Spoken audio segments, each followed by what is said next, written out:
Hello there and welcome to your Wednesday One show, live on BBC One and iPlayer with Clara Amfo. And Alex Jones, and we have got a brilliant show lined up for you tonight, including the first watchdog of 2025. So, darling Nikki, what was your New Year's resolution? Well, it was the same as last year, Clara, to investigate the consumer issues that impact you at home. And tonight we're taking on home improvement company EcoSave 365 that left one customer described as disgusting.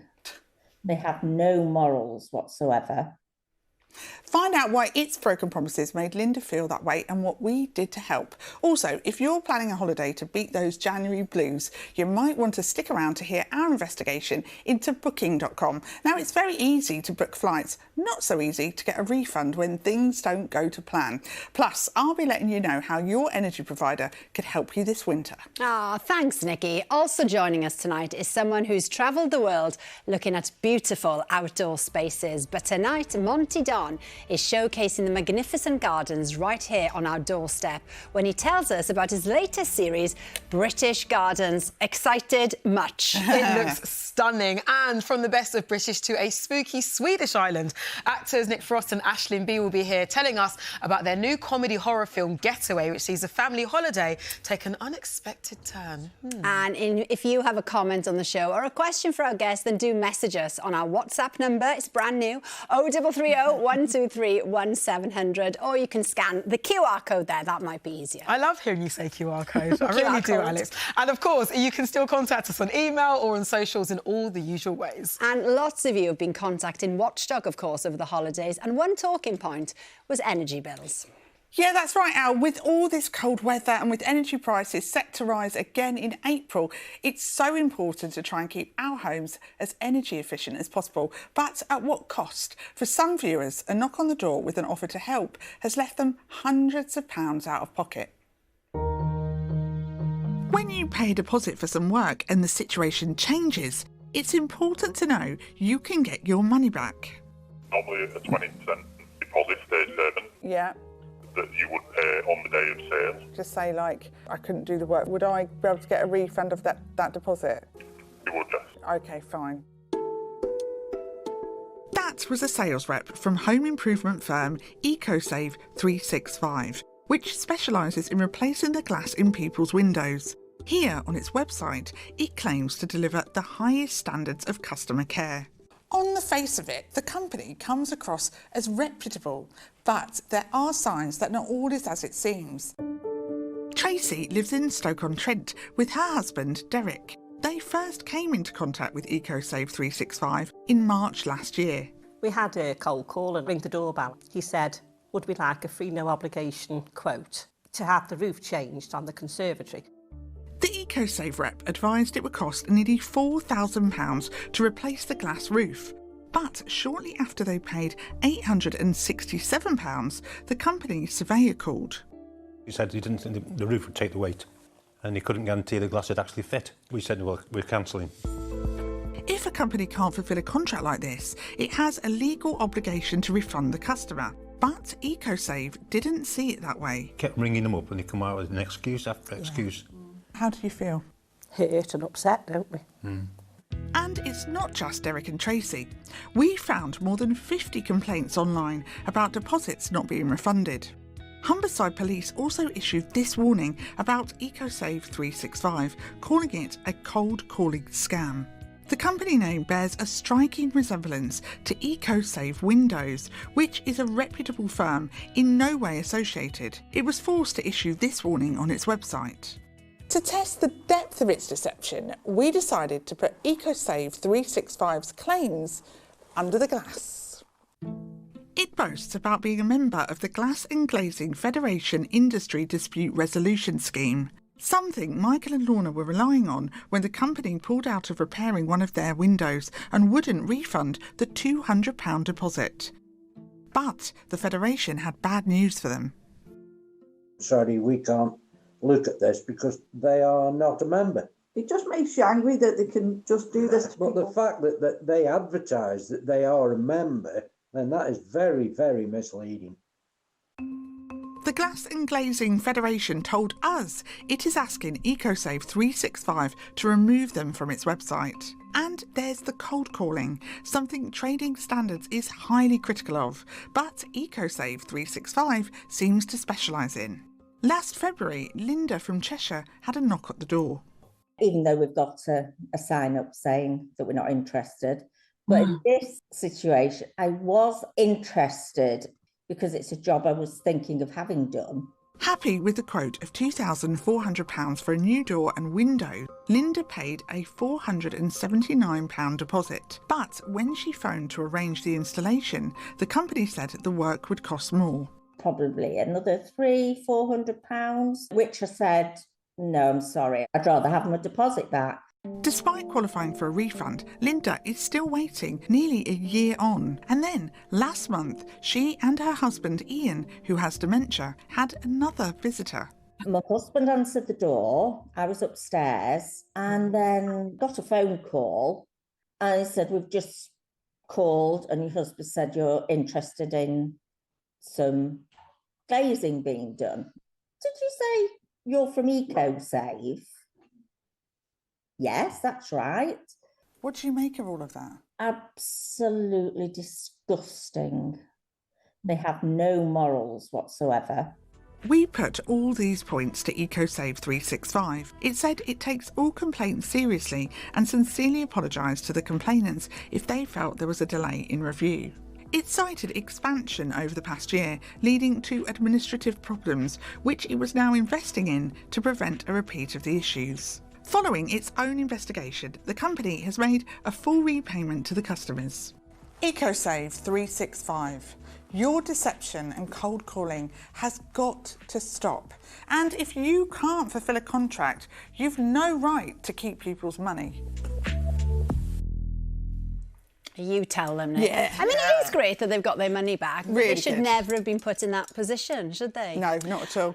You mentioned earlier that lots of people have been in touch, worried, of course, about how they're going to heat their homes with these cold months ahead of us. Yeah, we have, Val. If you are falling behind with your bills and you can't afford to put your heating on, it's really important to speak to your energy provider as soon as you possibly can, because they can look at affordable payment plans or repayment holidays. And while you're on the phone, it's also worth asking if there's anything else you might be eligible for, as many providers are helping to support customers who need it in all sorts of ways, all sorts of interesting ways. Well, exactly, that's what I was going to say. Some companies are doing quite surprising things, aren't they, to try and help? Yeah, we were quite surprised by some of these, weren't we? Octopus Energy is supplying electric blankets, OVO is offering heated throws, and EDF is even offering energy-saving air fryers to help keep those costs down. And it's not just that. British Gas provides hardship grants to its customers, and some local councils have household support funds. So please do give your energy provider or your local council a call to see if they can help you, because they might. Yeah, you know, lots of our viewers would be so grateful for those tips. Thank you, Nikki. Great. Thanks, darling.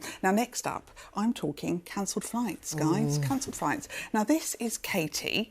Now, in July last year, Katie was due to fly from Vancouver to Toronto to celebrate her birthday. So she booked a flight. It cost £345 through the website booking.com. But when she arrived at the airport, she found out her flight had been moved to the next day. Oof. Now, that is deeply frustrating, but it can't always be helped, No, can it can't, Clara, it can't. However, apparently the flight she had been due to go on had been changed by the airline 5 months earlier, but she hadn't been told. So she was offered a flight for the next day, but she chose to apply for a refund and then paid for another flight for the same day. OK, so that's understandable. Getting a refund should be fairly easy, but that hasn't been the case, has it? No, it hasn't at all. Booking.com told Katie it was the airline that owed her the refund, but the airline told her that because she didn't pay it directly, the refund was down to Booking.com. Now, on top of this, Katie spent £150 calling the airline on the day and a whopping £800 on another flight. And she's not the only one we've spoken to either.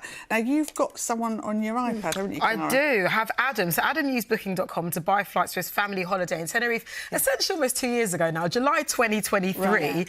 His return flight was cancelled 4 hours before departure. Wow. Like Katie, he spent money arranging for a new flight back home with another airline, thinking he would get a full refund. Yeah, and Adam has found the whole experience, understandably, really frustrating. This is what he had to say. Our flight was cancelled with about 4 hours' notice. We were offered an alternative flight or a full refund. We opted for the refund. We were told that would be paid within 7 days, and that was about 18 months ago. Every time I speak to them, they tell me it's probably going to be another week before we get paid. Well, chance to be a fine thing. This whole process from start to finish has made me tense, nervous, unhappy. Now, we contacted Booking.com and its partner company, eTraveleye, to find out what happened to Katie's flight and why her and Adam's refunds had taken so long. Now, they said Katie was not notified of the change of flight due to a technical error and that her refund was delayed due to an error made by an agent. And with regards to Adam, there was a delay in receiving the refund from the airline. So that was their say on that. And thankfully, well, Watchdog exists to help people like Katie and Adam and Nikki. You've got one more success story, don't you? I know, it's been all right, hasn't it? Katie, she's had her refund, which is brilliant. She's got £1,300 back in her bank account, which is well nice. And Adam is due to receive his full refund soon, so we'll keep on top of that. It's not bad, is it? No, it's great. First week of Watchdog, yeah. And if you add that onto the viewers we met earlier in our film, then we've managed to get back £2,910 for our viewers. We love to see it. Great news. Yeah. Thank you, I know, Nikki. it's all right for January, isn't it? Brilliant, Nick. Now, remember, Matt and I are always here for you, so please get in touch with any consumer issues you've got. You can send them in to us by email, watchdog@bbc.co.uk or at BBC Watchdog on the socials. Great job. Thank you, Nikki. Is that a mic drop, is that? Yeah. Boof. Done. Thanks, guys. Still to come, Monty Don will be here to tell us all about his very first Chelsea Flower show garden, and we'll be chatting to Aisling Bea and Nick Frost about their new comedy/horror film. But before then, tomorrow night's FA Cup final third round match between Everton and Peterborough United could be a night to remember for more reasons than one, because father and son Ashley and Tyler Young may face each other on the pitch. And ahead of the big match, we've had a chance to meet them to see how they're feeling. Ashley Young is a footballing legend with a career spanning over 2 decades. He's won the Europa League, Premier League and the FA Cup with Manchester United. Being able to say that I've won the FA Cup was every boy's dream. It just was unbelievable. Ashley is still making an impact at Premier League Everton and inspiring the next generation of footballers. But none more so than his 18-year-old son Tyler, who is just starting his career at Peterborough United. Growing up with a dad as a professional footballer, you've always got someone to look up to. So I think for me, he helped me start my career. I'm really proud of him. To see Tyler, what he's achieved, and obviously sign his first professional contract was just amazing. Travelling to Goodison Park will be Peterborough United. With Peterborough set to play Everton tomorrow, for the first time in English football history, a father and his son could be facing off across the pitch in a professional game. When he first called me, I didn't believe him. So I had to check myself. And then when I actually saw that it's true, I was like excited, but I was just ready to win. And I've said for years that if there was a possibility of us playing against each other or playing with each other, it would be the pinnacle of my career. It would eclipse everything that I've done. Fingers crossed we can get on the pitch together. It is the story of the FA Cup year. So many different things can happen in an FA Cup game. Lower league teams beating bigger teams. It feels like it's a different atmosphere. I haven't played an FA Cup game yet, so just getting maybe the opportunity to play in one and watching Dad play in a competition before, it would just mean a lot to me. It's fair to assume that the family will be watching, but who will they be rooting for? I've always had a number one supporter, and that's my mum. And even from when the draw was announced, she told me that she was always going to be on my side. So I think, I already knew I was one up on Dad. A lot of families been siding with Tyler and Peterborough. And I don't think there's many that are going to be looking to be rooting for me or backing me. Yeah, it's just how it is. If I was to not make my dad, I don't think he probably wouldn't even say I was allowed back in the house. The perfect and only outcome is for Tyler to play well, of course, it's a big stage for him. But for me to play well and win and go through to the next round. I think win, lose or draw, if we was to swap shirts, he would be asking for mine. I wouldn't really ask for his. It's quite a hard one for Ash, isn't it? I'm so proud, but I need to play. I need to focus. Oh, I'm so proud. Look at him. He's doing so well. I love them trying not to smile at each other during that face-off. Also, loved me saying FA Cup final. I think you've blown your chances of match of the day. Gutted. Yeah. Well. Well, you can find out if they face each other by watching the match tomorrow night, 7:35 on the red button and iPlayer. That's right. And right now, it's time to say hello to our guests tonight. So please welcome Monty Don, Aisling B and Nick Frost. Hello everyone. Hello. So fun. Hello, Monty. A great trio. Now, Aisling, apparently you're made up to be here with Monty. Yes. Because you're a keen gardener. Massive gardener Perfect. fan. A massive Monty Don fan, actually. Oh, very good. So, well, yes. we'll have chance for questions later. Okay. Yeah, we will. Just calm down now, then. Do you know what? We're all in luck because Monty has got this brilliant new series he's delivered once more, and it won't disappoint. He's taken us to some spectacular gardens, and for once, he's not had to go far. Let's have a look. Monty, absolutely gorgeous scenes. You've been on this huge old trip around the UK. What makes British gardens so special? Well, the extraordinary thing is we have this amazing climate. It's snowing, it's flooding, it's icy, and it's fantastic because society. So our patch of garden is our land. It's our Arcadia, and that matters. And so it cuts through all levels of society. And one of the extraordinary things we found on this is you could own 55,000 acres in Scotland. You can have a 50 square yards in the back of your house. You're equal. Yeah. It cuts through everything. Race, colour, creed, religion, class, we're all equal in the garden. And you start up in Scotland and Yeah. the north of England. Now, let's talk about Alnwick Gardens. Absolutely beautiful.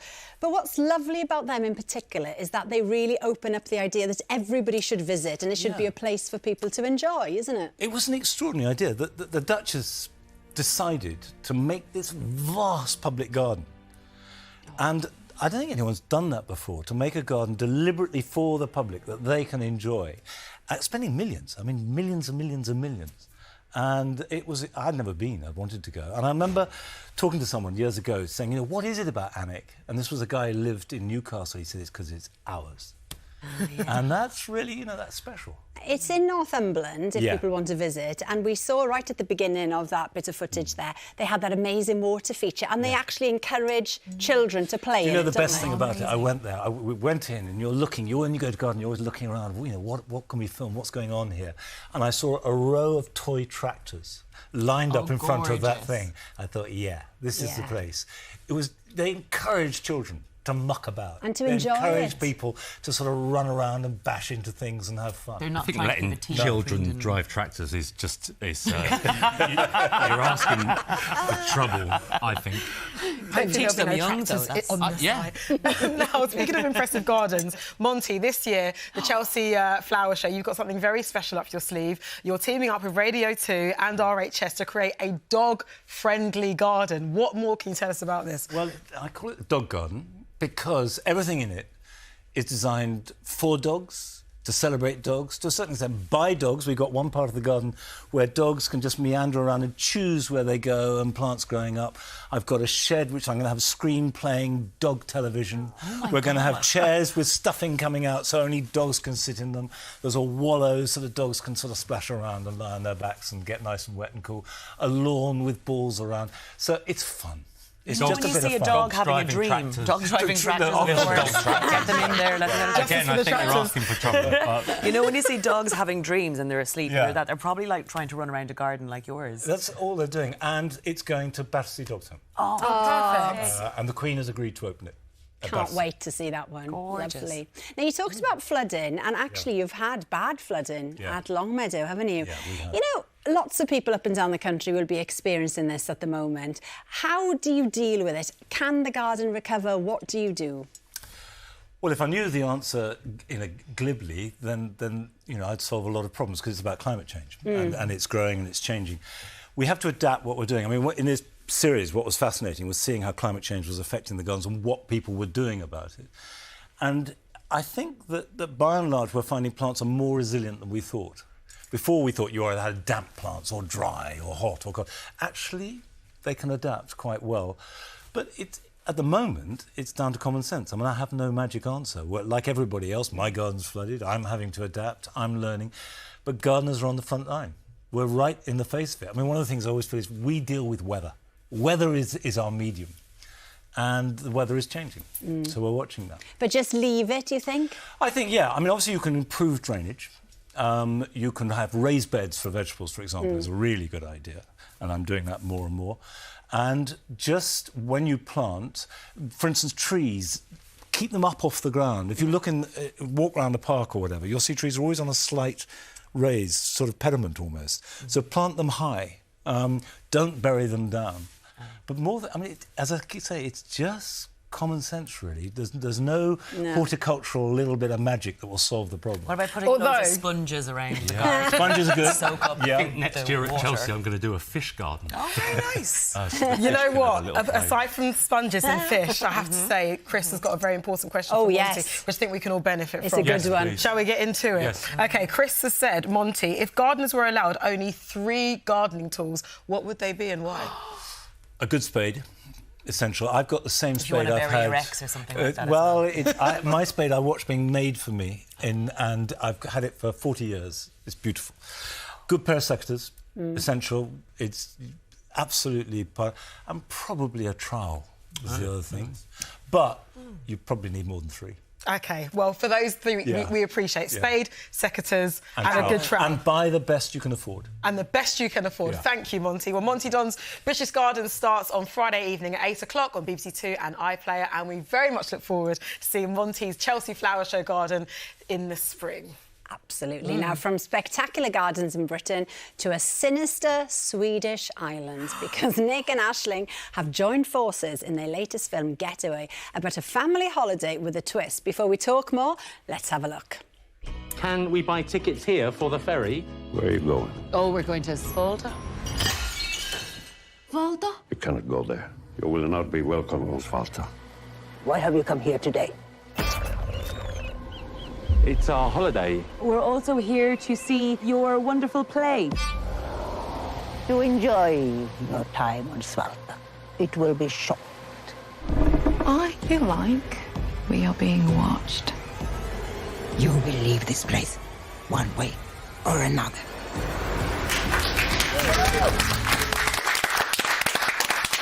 So, as we saw, you're both in it. Nick, you wrote it. Yes. But Aisling, first horror film. Yes. Was this an absolute yes immediately, and was it fun? Yes, because Nick kept leaving dead birds on my doorstep, and he said if I didn't say yes, he wouldn't stop doing it. We call it pebbling. Yes. So eventually I had to say yes, and I did do the horror in the end. Because I've threatened that the animals would get bigger each time. And worse. Gotcha. And when it got to the horse, I was like, do you know what, Nick? I'll do the film. Yeah. I will do the film. No, it was an easy thing for me to be part of the Nick Frost world. And if there's anyone going to do comedy and horror, I think it's going to be Nick Frost if we were going to sign up to it. So, yeah, it was. But we had a ball doing it. It wasn't a horror at all. We had so much fun. It's a lot of fun. And also, making a horror film in Finland, you're covered constantly in a lot of blood. You just have to accept that's going to be part of your job. Blood. Fake blood. Yes, fake blood. Sorry, fake blood. It's not nice either. It's not a nice feeling. It's like a sugary jam, and because we were in the woods so much, all these little flies it was fly season. from the forest used to kind of come and land. So you would have actually gotten a great petri dish from our faces of the flora and fauna. And, like midges in Scotland, is that sort of idea? Yes, and they just used to all. And at the end of the day, we had to take them all off, and they'd be like, it was horrible. Yeah. I like it. Method. Nick, can you tell us a little bit more about the film besides the sticky fake blood? Yeah, it's just about a lovely family called the Smiths, and there's 4 of them, and we have slightly older children, and it's going to be their last holiday as a family. The kids don't really want to be there, and they get onto this little Swedish island, hoping to see a play, and firstly, the islanders do not want them on the island, and secondly, they uncover some awful plot. And there may or may not be a serial killer there on the island. Ooh, Let's have a look at another clip. We should go, shouldn't we? And now, Nick, you are obviously a massive horror fan. You've seen countless horror movies. For you, at this point, what sets the bar for impeccable horror? Horror's very difficult because the real life is actually a lot more horrific than anything anyone can think of. So if it's frightening, I put horror films on all day and I sit and I write in front of them. And if there's one that's frightening and if it works, I stop writing and I watch it and I think, that was great. Yeah. Or I saw something I'd never seen before, or I got frightened, or I got that weird thing where I'm like, what was that? You know, is there someone in the kitchen? What the hell? What was that? And it happens. It's quite nice when it happens because you get so used to looking at, as a filmmaker, you can watch films, horror films, and think, oh, that was a good effect, or that, how did they do that? But to actually feel frightened is quite a nice sensation. Yeah, you want to be taken out of it. You Yeah, want to be for sure. the viewer Yeah, too. absolutely. But obviously, as a maker, it'd be remiss of us not to mention Shaun of the Dead. Yes. 20 years old Yes, now. thanks. That film. No, brilliant. A classic. I'm in my 50s. A classic. It came out when I was born. Exactly, fresh as a baby.